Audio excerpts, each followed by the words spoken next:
वचन दिले तू मला या मालिकेच्या आजच्या भागामध्ये आपल्याला पाहायला मिळतं की इकडे पद्मा जी आहे ती ऊर्जाला म्हणत असते, ताई मला तुझ्याशी थोडं महत्त्वाचं बोलायचं होतं म्हणून मीच तुला घरी बोलवून घेतलं.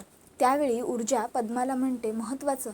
हां बोल ना पद्मा, काय बोलायचं होतं, काय झालं? त्यावेळी मग आता पद्मा ही ऊर्जाला म्हणत असते, ताई मला त्या विक्रांतबरोबर लग्न नाही करायचे. त्याबरोबर ऊर्जा म्हणते, काय पद्मा, अगं तू हे काय बोलतेस, तुला तरी कळतंय का?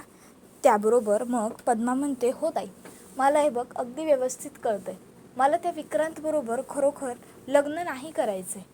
त्यावेळी ऊर्जा म्हणते, अगं पद्मा, पण पद्मा म्हणते, ताई प्लीज थांब, ऐकून घे माझं. हे बघ ताई, तुला जसं वाटतंय ना तसं काही नाही आहे ताई. अगं मी हर्षवर्धन साहेबांना ना खूप व्यवस्थित ओळखते गं, खूप आधीपासून ओळखते. तू म्हणतेस तसं काहीतरी त्यांनी करणं शक्य नाही आहे, खरंच शक्य नाही आहे. अगं तुला नाही माहिती. त्याबरोबर ऊर्जा म्हणते, पद्मा मला सांग, या सर्व गोष्टी तुला कशा कळल्या आणि म्हणजे तुला कुणी सांगितलं हे सगळं? त्याबरोबर मग पद्मा म्हणते, ताई अगं मी शौर्य बरोबर बोलली आणि त्यानेच मला सांगितलं तुमच्या ह्या भांडणाबद्दल. ताई हे बघ, मला असं अजिबात वाटत नाही की उगाचच्या उगाच माझ्यामुळे तुम्हा दोघांमध्ये सतत अशी भांडणं व्हावी. खरंच सांगते. अगं हे बघ, हर्षवर्धन साहेब ना खरंच असं काही वागतील असं मला नाही वाटत. अगं मी त्यांच्याकडे एवढी वर्ष काम केलं, पण ते खरंच माझ्याबरोबर कधीच वाईट वागले नाही गं. खरंच त्यांनी मला कधी त्रास दिला नाही किंवा काही नाही. त्यांनी कायम मला व्यवस्थित माझा वेळेवर पगार दिला, उलट केली ती माझी मदतच केली. त्याबरोबर पुढे पद्मा म्हणत असते, ताई म्हणून मी म्हणते की मला विक्रांतबरोबर लग्न नाही करायचं. उगाच माझ्यामुळे तुमच्या दोघांमध्ये वाद होत आहेत.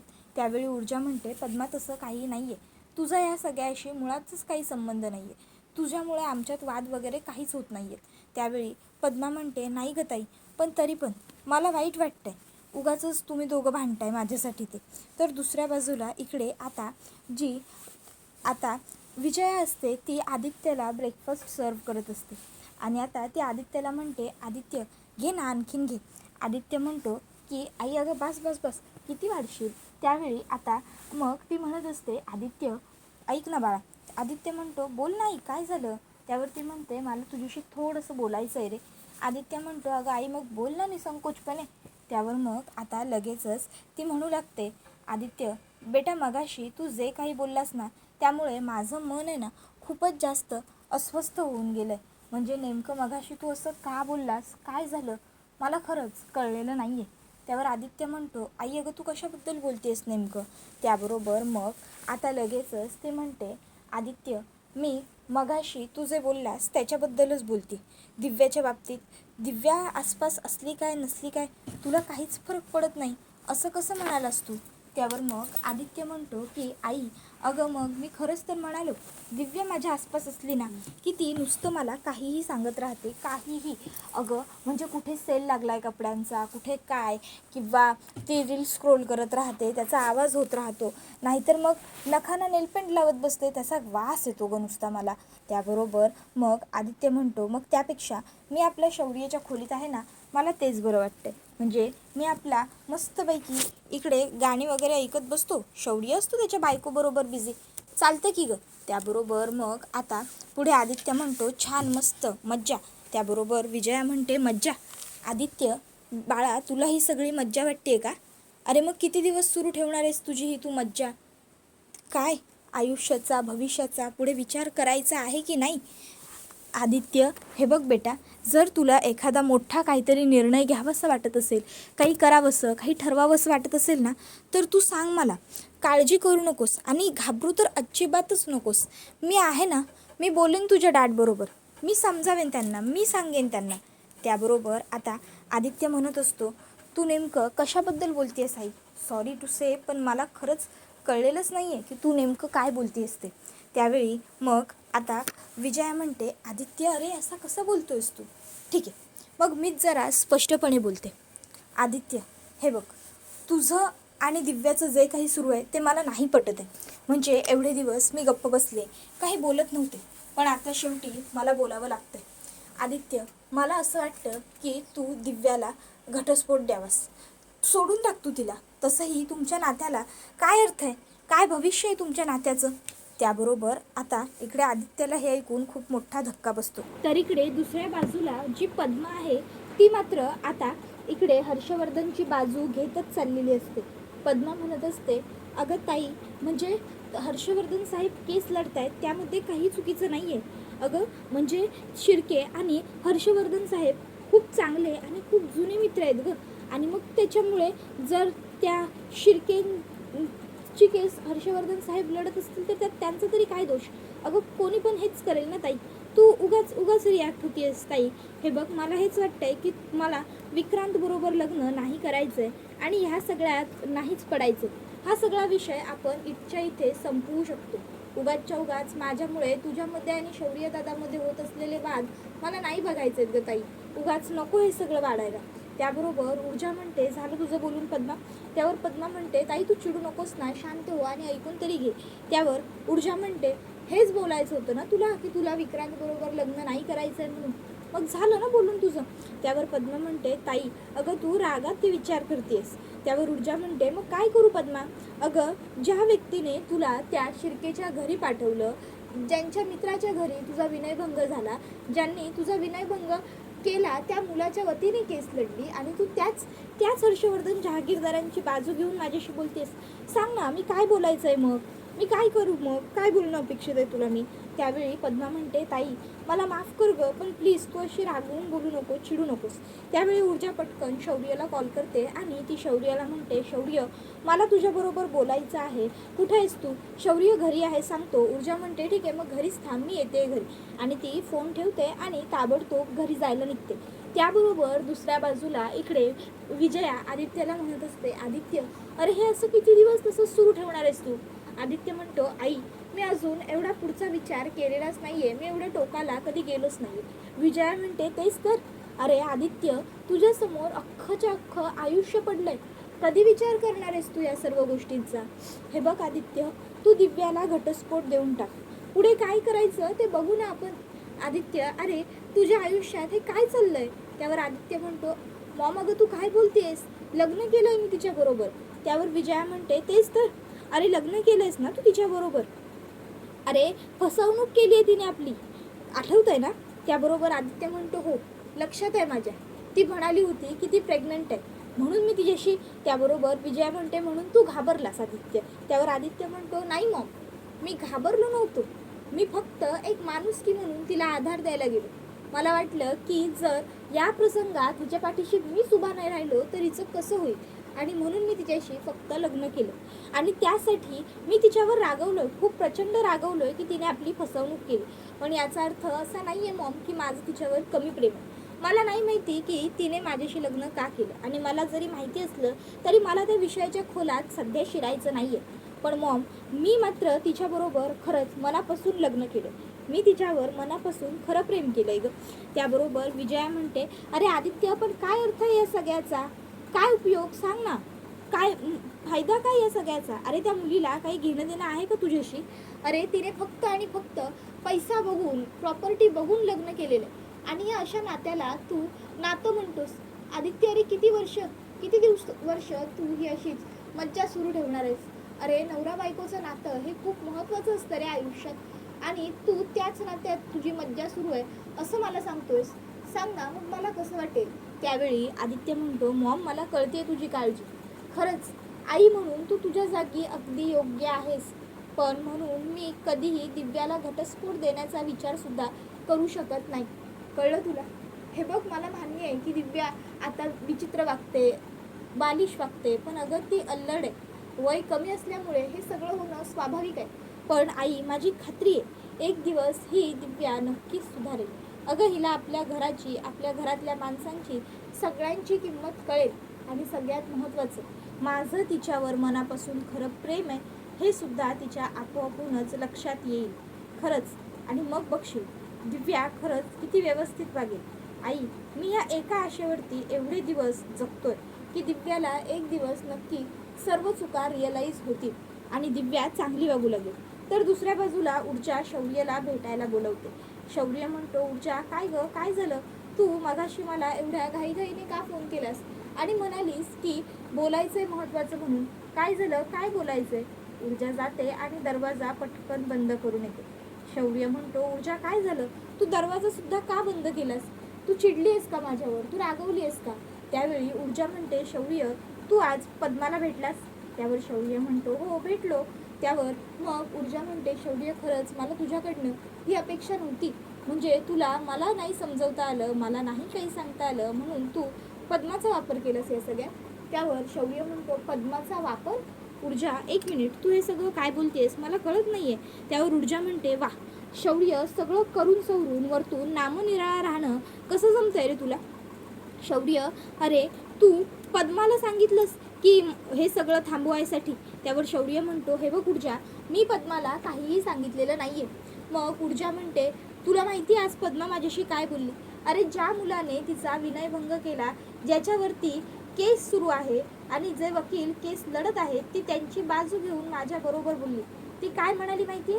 की मला हे विक्रांत बरोबरचं लग्न वगैरे हे काहीही नको आहे, मला हे भांडणच नको आहे, मला तुम्हा दोघांमधले वाद बघायचे नाहीये. हे सगळं तूच सांगितलंस ना शौर्य तिला? त्याबरोबर शौर्य म्हणतो, हे बघ ऊर्जा, माझं तसं काही म्हणणं नव्हतं, तुझा गैरसमज होतोय. ऊर्जा म्हणते, मला काही ऐकायचं नाहीये शौर्य, मला मुळात एकच गोष्ट कळत नाहीये, ती म्हणजे माझ्या परवानगीशिवाय मी तिथे हजर नसताना तू माझ्या क्लायंटला भेटलास कसा? त्यावर शौर्य म्हणतो, एक मिनिट ऊर्जा, क्लायंट? पद्मा, हे बघ, ती असेल तुझी क्लायंट, मान्य आहे मला, पण त्याआधी ती मला तिचा मोठा भाऊ मानते, समजलं ना? त्यामुळे मी तिला भेटायला गेलो, यामध्ये काहीही चुकीचं मी केलेलं नाहीये, आलं लक्षात? त्याबरोबर मग ऊर्जा म्हणते, हो का, भाऊ मानते ना? मग मग तुला काहीच वाटत नाही का तिच्याबद्दल? शौर्य म्हणतो, पद्मा, ऊर्जा. त्याबरोबर ऊर्जा म्हणते, सांग ना, काही वाटत नाही का तुला तिच्याबद्दल? हा, तू तिचं ब्रेन वॉश केलंस, तिला सांगितलंस त्या मुलाबरोबर लग्न करायला नाही म्हण. नाही ठीक आहे ना, पद्मा जरी त्या विक्रांत शिर्के बरोबर लग्न करायला तयार नसली ना, तरीही मी मात्र माझ्या निश्चयावर ठाम आहे. कुठल्याही परिस्थितीत काहीही झालं तरी मी हर्षवर्धन जहागीरदार आणि त्या शिर्केला एक्सपोज करणार म्हणजे करणारच, त्याशिवाय मी गप्प बसणार नाहीये शौर्य. त्यावेळी मग शौर्य म्हणतो, हे बघ ऊर्जा, मी तुझ्या या सर्व गोष्टींना ना घाबरत नाही. ऊर्जा म्हणते, जा, जाऊन तुला सांगायचं असेल ना तुझ्या वडिलांना तर सांग, कर त्यांची मदत करायची असेल तर. शौर्य म्हणतो, एक मिनिट, माझ्या डॅडना ना ह्या असल्या फालतू मदतीची गरजच नाही आहे, ते बरोबर त्यांच्या हिशोबाने त्यांचं काम करतीलच, कळलं ना? मी असं काहीही केलेलं नाही आहे, पण तुला काही ऐकून घ्यायचंच नसेल ना तर ठीक आहे. मी पद्माला भेटायला गेलो होतो, पण मी पद्माला तिचा भाऊ म्हणून भेटायला गेलो होतो.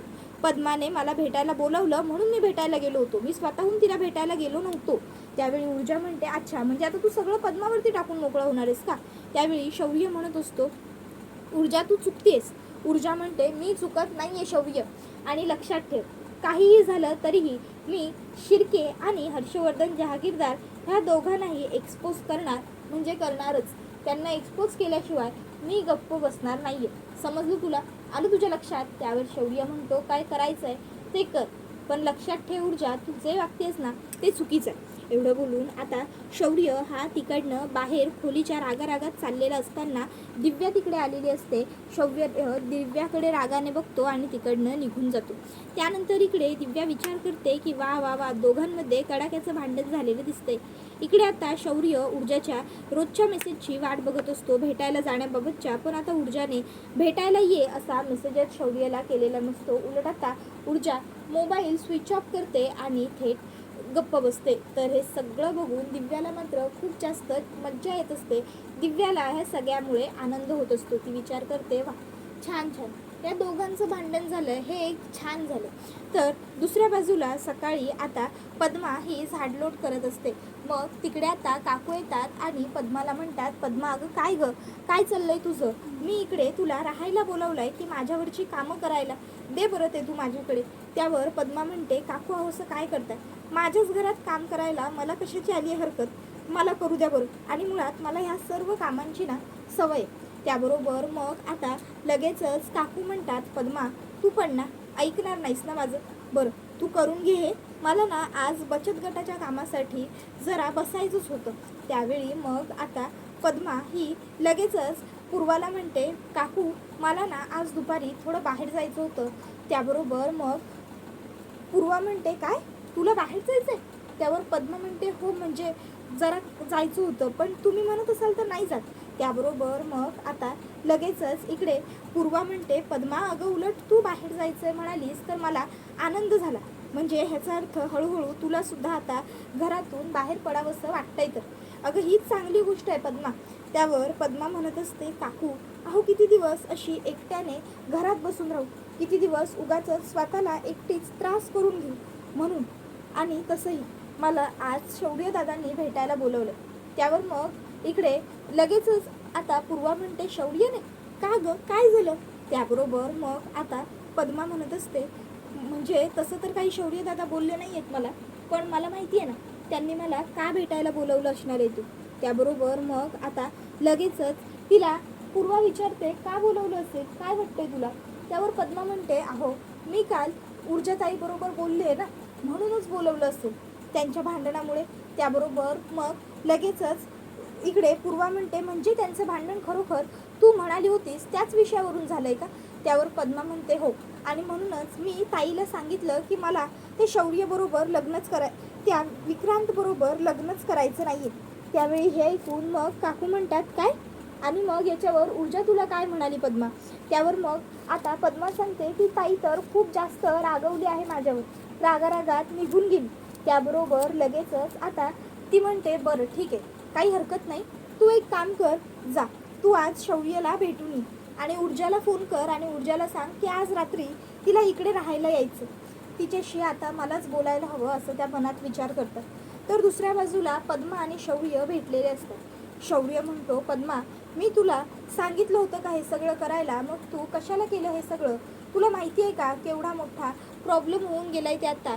ऊर्जाला असं वाटतंय की तुला हे सगळं मी करायला सांगितलंय, मी तुला विक्रांत बरोबरच्या लग्नाला वगैरे नाही म्हणायला सांगितलं, कळतंय का तुला. त्यावर पद्मा म्हणते अहो दादा पण तुम्ही असं काय पण केलेलं नाही आहे. त्यावर शौर्य म्हणतो अरे पण तुला माहिती आहे हे मला माहिती आहे, पण ऊर्जाला नाही ना माहिती, ऊर्जाला असंच वाटतंय की हे सगळं मी केलं.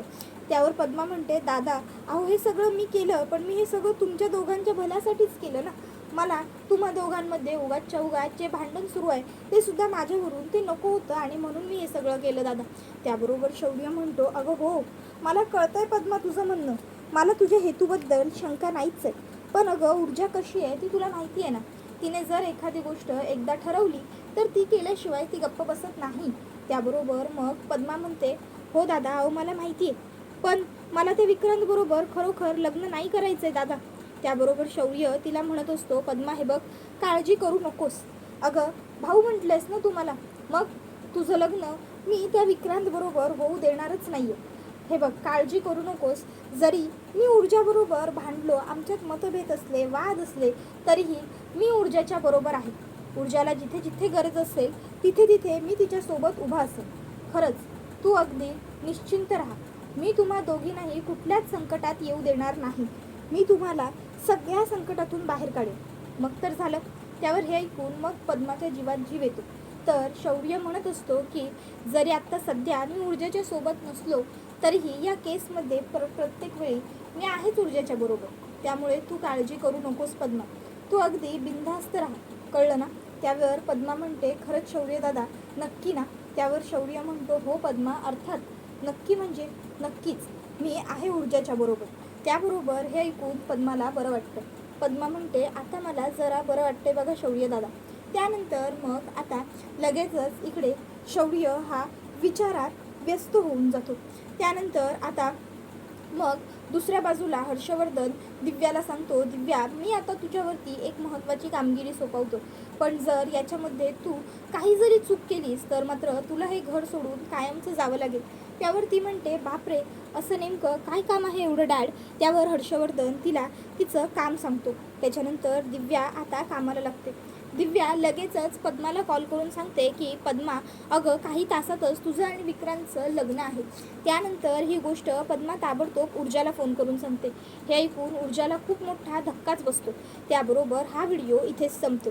व्हिडिओ आवडला असेल तर व्हिडिओला लाईक करा, चॅनलवर नवीन असाल तर चॅनलला सबस्क्राईब करा आणि बेल आयकॉन आठवणीने प्रेस करा, जेणेकरून तुम्हाला पुढच्या प्रत्येक व्हिडिओचं नोटिफिकेशन मिळत जाईल आणि सर्व व्हिडिओंचा आनंद हा अगदी उत्तम पद्धतीने घेता येईल. चला तर मग प्रेक्षकांनो आजच्या पुरतं इथेच थांबूया. पुढचा व्हिडिओ येईपर्यंत या व्हिडिओचा छान पद्धतीने आनंद घेत राहा. तुम्हाला वचन दिले. तू मला ही मालिका कशी वाटली हे आम्हाला कमेंटमध्ये सांगायला विसरू नका. टाटा, बाय बाय, धन्यवाद, take care all of you. आता पुढे विक्रांत आणि पद्माचं लग्न ऊर्जा होऊ देणार का, की कसा हा विवाह सोहळा ऊर्जा थांबवणार, हे सगळं जाणून घेण्यासाठी चॅनल बरोबर जोडलेले राहा. धन्यवाद.